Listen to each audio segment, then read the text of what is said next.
Assalamualaikum warahmatullahi wabarakatuh. Selamat pagi, salam sejahtera untuk kita semua. Baiklah, untuk mempersingkat waktu, perkenalkan nama saya Husnul Khotimah, NIM J1B017040.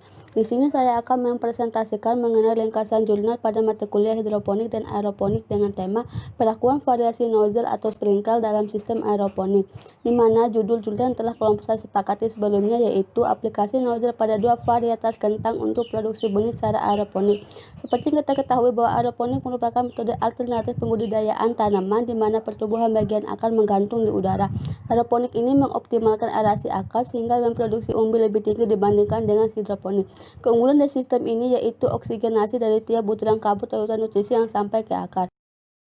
Rancangan penelitian. Tujuan penelitian. Tujuan dari penelitian ini adalah untuk mendapatkan jenis nozzle yang baik pada pemberian nutrisi produksi benih kentang sistem aeroponik dalam rangka mengoptimalkan hasil umbi. Yang kedua, rancangan penelitian. Penelitian ini dilaksanakan di Banjarnegara menggunakan greenhouse bertipe standar peak dengan panjang 6 meter dan lebar 5 meter. Bibit kentang yang digunakan adalah varietas granola dan Atlantik. Nutrisi yang digunakan adalah AB mix. Faktor yang dicoba pada penelitian ini yaitu nozzle. Di sini menggunakan 3 jenis nozzle percobaan. Yang pertama berwarna biru dengan 55 liter per jam dan diameter pancarannya itu 2,4 meter. Nozzle kedua berwarna hijau dengan 90 liter per jam dan diameter pancaran 3,2 meter. Serta nozzle ketiga berwarna hitam kuning dengan 70 liter per jam dan diameter pancaran 1 meter. Penelitian ini menggunakan rancangan acak kelompok dengan 3 kali ulangan, di mana analisis data menggunakan sidik ragam dan dilanjutkan dengan uji jarak ganda Duncan pada taraf 5%. Penelitian ini terdapat 4 parameter yang diukur dan dihitung, yaitu 1. Tinggi tanaman, yang kedua jumlah daun, yang ketiga persentase tanaman mati, dan yang keempat adalah rataan hasil umbi. Pembahasan. Tinggi tanaman. Tinggi tanaman pada kedua varietas menunjukkan tanggap yang berbeda, di mana varietas Atlantik memberikan tanggap yang sama untuk tinggi tanaman pada penggunaan nozzle biru dan nozzle hijau, serta lebih baik daripada penggunaan nozzle hitam kuning. Namun berbeda dengan varietas granola di mana tinggi tanaman terbaik pada nozzle hijau dibandingkan kedua nozzle tersebut yaitu biru dan kuning. Jumlah daun. Hasil jumlah daun dapat diketahui bahwa varietas kentang granola mempunyai jumlah daun lebih banyak dibandingkan dengan varietas Atlantik pada nozzle biru dan nozzle hijau, tetapi sama jumlah daunnya pada penggunaan nozzle kuning.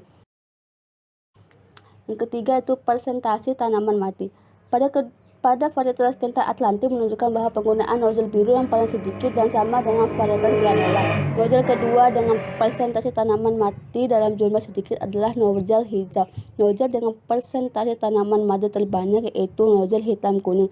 Hal ini disebabkan pada pola semprotan nutrisi yang tidak merata dan polanya tidak menyebar ke samping.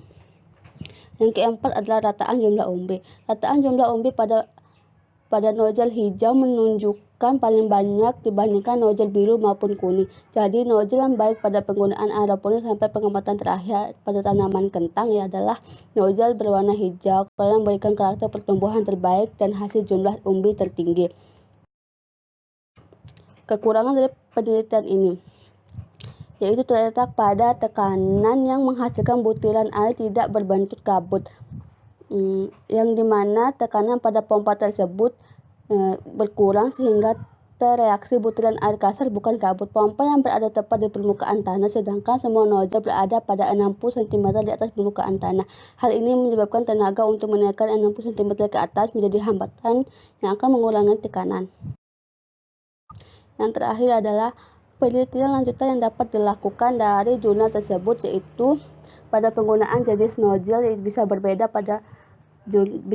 dengan jurnal tersebut. Yang kedua adalah ukuran debit dan pancaran dari nozzle tersebut serta jarak tanam. Yang ketiga adalah penggunaan berbagai jenis nutrisi bisa divariasikan. Yang keempat adalah tekanan pompa menjadi faktor yang penting dalam suatu penelitian aeroponik. Yang kelima itu pemilihan jenis pipa penyaluran air, karena jika pipanya terlalu kecil maka akan menghambat aliran air yang berada di dalam pipa tersebut. Demikianlah presentasi yang dapat saya sampaikan. Lebih dan kurangnya saya mohon maaf. Wabillahi taufiq wal hidayah. Wassalamualaikum warahmatullahi wabarakatuh.